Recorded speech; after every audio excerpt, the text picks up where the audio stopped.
फ़िज़ा और रिदा जिनका मुख़लिस सहारा उनकी वालदा थी, अब वो भी उन्हें छोड़कर जा चुकी है। ताहिरा जिसका मरने से एक दिन पहले कहना ये था कि उसने तमाम तर ज़िम्मेदारी अपनी बहू को सौंप दी है, और इतना ही नहीं, वो चाहती है कि रानी ही फ़िज़ा और रिदा की ज़िम्मेदारी को सँभाले, उनकी शादी करे और यहाँ तक कि उनके ज़ेवरात भी उनके हवाले कर दे।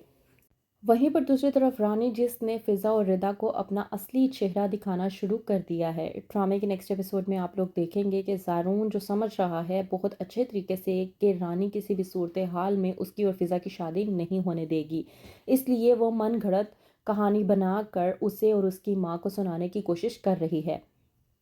ज़ारून जो कि हॉस्पिटल से वापसी पर फ़िज़ा और रिदा को घर ड्रॉप करने के बहाने अपने साथ ले आता है। रास्ते में फ़िदा से बात करता है और कहता है कि मेरी बहन रानी ऐसी है कि वो चाहती है कि वो जो चाहे वही हो, इसलिए तुम लोगों को फ़िक्र करने की ज़रूरत नहीं है, मैं तुम लोगों के साथ हूँ और तुम लोगों के साथ ही रहूँगा।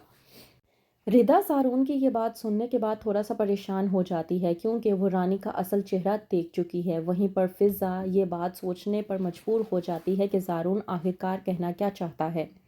वहीं पर दूसरी तरफ ताहिरा की वफ़ात को अभी एक दिन नहीं हुआ कि रानी ने दोनों बहनों को इस बात के बारे में सुनाना शुरू कर दिया है कि इस घर का वाहिद कमाई करने वाला एक इंसान है और वो उसका शौहर साकिब है, और वो भी अगर खाली पेट जाएगा तो वो हरगिज़ ये बात बर्दाश्त नहीं करेगी। कहती है रानी कि मुझे समझ नहीं आती कि तुम लोगों के होते हुए तुम्हारा भाई भूखे पेट घर से कैसे जा सकता है। वहीं पर फ़िज़ा जब किचन में काम कर रही होती है तो रानी आती है और फ़िज़ा को बातें सुनाने की कोशिश करती है। कहती है कि एक बहन ऐसी है जिसको सब काम आते हैं, खाना तक बनाना आता है, और दूसरी तरफ फ़िज़ा है जिसे कुछ भी करना नहीं आता। मुझे तो समझ नहीं आती कि ये किस एंगल से तुम्हारी बहन है। तुम दोनों तो एक दूसरे से बहुत ज़्यादा मुख्तलिफ हो। और हाँ, मेरी बात कान खोल कर सुन लो, तुम दोनों जैसी मफाद परस्त बहनें मैंने आज तक अपनी ज़िंदगी में नहीं देखी कि तुम दोनों के होते हुए मेरा शौहर और तुम्हारा भाई खाली पेट काम पर जा रहा है। ये आज हो गया है, आइंदा के बाद ये काम नहीं होना चाहिए। मैं तुम्हें पहली मर्तबा और आखिरी मर्तबा वार्निंग दे रही हूँ।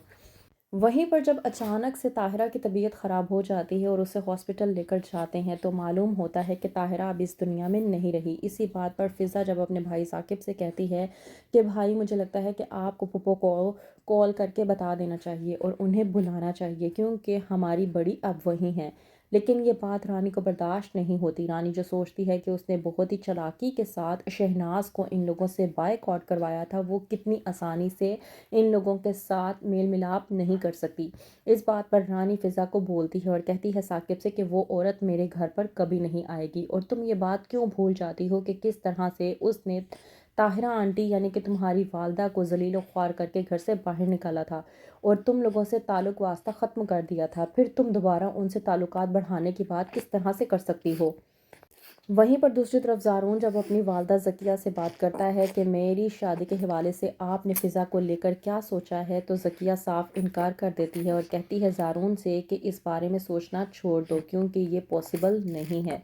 ज़ारून जब कहता है अपनी वालदा ज़किया से कि मैं भी आपको एक बात बता दूं कि मैं फ़िज़ा से शादी करना चाहता हूं और मैं उसी से ही शादी करूंगा, उसके अलावा किसी और के बारे में सोच भी नहीं सकता, तो वहीं पर ज़किया परेशान हो जाती है और सोचती है कि वो कौन सी मनहूस घड़ी थी जब मैंने शहनाज से दोबारा से अपने ताल्लुकात को बहाल किया था।